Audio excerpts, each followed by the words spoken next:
दोस्तों 218 साल लग जाएंगे बिल गेट्स को अपने सारे कमाए पैसों को खर्च करने के लिए, अगर वो रोज $1 मिलियन यानी कि करीब करीब 8 करोड़ रुपए खर्च करते हैं तो, जो कि क्लोज टू इम्पॉसिबल है क्योंकि इतने पैसे कोई भी इंसान रोज खर्च नहीं कर सकता है। और दोस्तों इसे ही वेल्थ कहा जाता है। देखिए रॉबर्ट कियोसाकी जो कि रिच डैड पुअर डैड के ऑथर है, उनका कहना है कि आप कितना पैसा कमाते हो ये मैटर नहीं करता है, बल्कि मैटर करती है कि आपकी वेल्थ कितनी है। वेल्थ का मतलब जैसा कि मैंने भी आपको बताया कि आप अगर आज काम करना बंद कर दें तो आप कितने समय तक सरवाइव कर पाएंगे, इस चीज को वेल्थ कहते हैं। रॉबर्ट कियोसाकी कहते हैं कि हर किसी इंसान को अपने आप से ये क्वेश्चन जरूर करना चाहिए, लेकिन प्रॉब्लम यही है कि 99% से भी ज्यादा लोग ऐसा सवाल अपने आप से कभी पूछते ही नहीं है, जिसकी वजह से वो हमेशा इनकम में स्ट्रगल करते रह जाते हैं और अपनी वेल्थ को कभी डेवलप कर ही नहीं पाते हैं।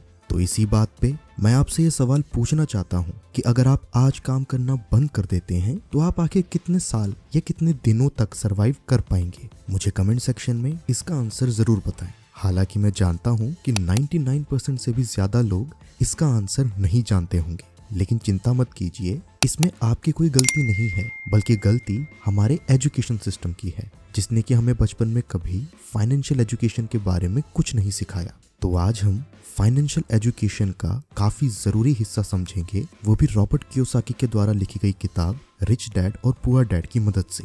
अब रॉबर्ट कियोसाकी कहते हैं कि अगर आपको सच में अमीर बनना है तो आपको अपनी वेल्थ जरूर कैलकुलेट करनी चाहिए, क्योंकि याद रखिए कि money is measured in time a lot of times. और यही एक सबसे बड़ा सीक्रेट है जो कि ज्यादातर लोग नहीं जानते हैं, जिसकी वजह से वो कभी भी वेल्दी नहीं बन पाते हैं। ज्यादातर लोग वेल्थ क्रिएशन पे फोकस नहीं करते हैं और यही उनकी सबसे बड़ी गलती होती है। अब देखिए इसको एक एग्जाम्पल की मदद से समझते हैं। 1876 में जब अलेक्जेंडर ग्राहम बेल ने टेलीफोन को पेटेंट करवाया था तो उनको काफी ज्यादा डिमांड फेस करनी पड़ रही थी। अब उनके पास इतनी ज्यादा सप्लाई ना होने की वजह से वो काफी ज्यादा परेशान हो गए और इसका सॉल्यूशन मांगने के लिए वो विलियम ऑर्टन के पास गए, जो उस टाइम की सबसे बड़ी कंपनी वेस्टर्न यूनियन के प्रेसिडेंट थे।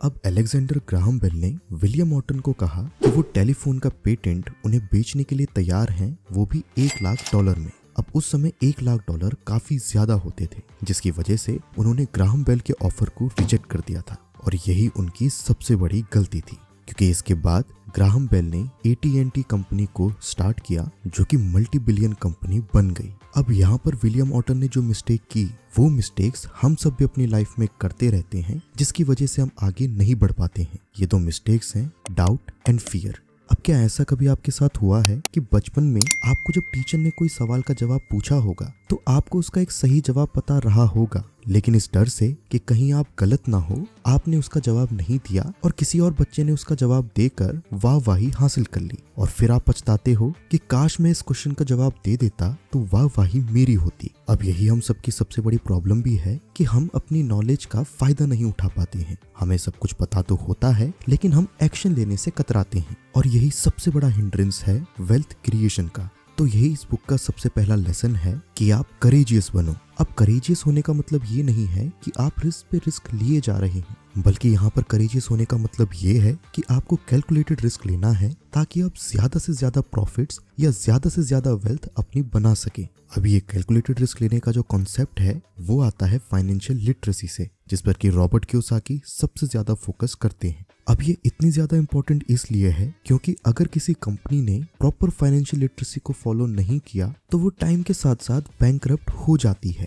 अब आपने ऐसा कई बार जरूर देखा होगा कि कई सारे बड़े सेलिब्रिटीज जो कि काफी ज्यादा पैसा कमाते हैं, उन्हें जब बाद में काम नहीं मिलता है तो वो धीरे धीरे गरीब हो जाते हैं। अब ऐसा क्यों होता है? क्योंकि लोग अपनी फाइनेंशियल लिटरेसी पर फोकस नहीं करते हैं। तो इसीलिए फाइनेंशियल लिटरेसी काफी ज्यादा जरूरी है ताकि आप फाइनेंशियली स्मार्ट बन सको और फ्यूचर में जब आपके पास पैसे आए तो आप उसको प्रॉपरली यूटिलाइज करके जिंदगी भर वेल्दी रह सको। अब फाइनेंशियल लिटरेसी समझने के लिए आपको 3 चीजें समझना जरूरी है। सबसे पहले आता है इनकम स्टेटमेंट, फिर उसके बाद बैलेंस शीट, और तीसरी चीज होती है कैश फ्लो। अब इनकम स्टेटमेंट वो स्टेटमेंट होती है जिस पर कि आप जो पैसे कमाते हो और जो आप स्पेंड करते हो उन सभी का कच्चा चिट्ठा होता है। अब नेक्स्ट आती है balance sheet. Balance sheet 2 parts में डिवाइडेड होती है, एसेट्स और लायबिलिटीज। असेट्स वो चीजें होती हैं जो कि परचेज करने के बाद आपकी जेब में पैसा डालती हैं, और लायबिलिटी वो चीज होती है जो कि परचेज करने के बाद आपकी जेब से पैसा निकालती है। असेट्स के एग्जाम्पल हो सकते हैं जैसे कि आप कोई बिजनेस स्टार्ट करते हैं या आप कोई रेंटल प्रॉपर्टी खरीदते हैं जिससे कि आपकी जेब में एक रेगुलर अमाउंट आता रहेगा। ठीक वैसे ही सपोज आप कोई कार खरीदते हैं तो अब आपको उसके मेंटेनेंस का चार्ज, उसके फ्यूल का चार्ज, ये सब पे करना होता है, यानी कि आपकी जेब से पैसा जा रहा है तो एक कार लेना आपके लिए लायबिलिटी होती है। अब तीसरी और मोस्ट इंपॉर्टेंट चीज है कैश फ्लो। देखिए, कैश फ्लो ही डिसाइड करता है कि आप अमीर बनेंगे या गरीब। कैश फ्लो का मतलब होता है कि जो आपके पास पैसा आ रहा है आप उसको कहाँ यूज कर रहे हैं। ज्यादातर गरीब फैमिलीज में देखा जाता है कि उनकी जितनी भी इनकम होती है वो उनकी नेसेसिटीज में ही खत्म हो जाती है, बल्कि उनके एक्सपेंसेस उनकी इनकम से ज्यादा होते हैं। बात करें मिडिल क्लास फैमिली की, तो मिडिल क्लास फैमिली में पैसा थोड़ा ज्यादा होता है लेकिन वो उस पैसे को इन्वेस्ट नहीं करते हैं। वो ज्यादातर उस पैसे को अपनी नेसेसिटीज में यूज करते हैं, प्लस कुछ लायबिलिटीज खरीद लेते हैं जैसे कि कार एंड हाउस। अब वही बात करें रिच लोगों की, तो वो क्या करते हैं कि जो उनके पास पैसा आता है वो उनसे असेट्स खरीदते हैं जैसे कि स्टॉक्स, बॉन्ड्स, रियल एस्टेट में इन्वेस्ट करते हैं या फिर कोई नया बिजनेस स्टार्ट कर देते हैं। और अब इन सब चीजों से जो पैसा आता है वो उससे लायबिलिटीज परचेज करते हैं। इसकी वजह से वो अपनी वेल्थ को मेंटेन कर पाते हैं, प्लस अपनी पैसिव इनकम को क्रिएट कर देते हैं, जिसकी वजह से अगर वो काम करना बंद कर भी दे तो उनकी इनकम जनरेट होती रहेगी। तो रॉबर्ट कियोसाकी का कहना सिर्फ इतना है कि आप चाहे कितना भी कमाते हो लेकिन अपनी इनकम का कुछ परसेंटेज आपको ऐसा रखना चाहिए जिसको कि आप कहीं पर इन्वेस्ट कर सकें, और लायबिलिटीज को परचेज ना करके असेट बिल्डिंग पर ध्यान दें, क्योंकि एसेट्स ही हैं जो कि आपकी वेल्थ को मैक्सिमाइज करेंगे। और यही इस बुक का सेकंड और मोस्ट इम्पोर्टेंट लेसन है कि आपको हमेशा एसेट बिल्डिंग पर ध्यान देना चाहिए।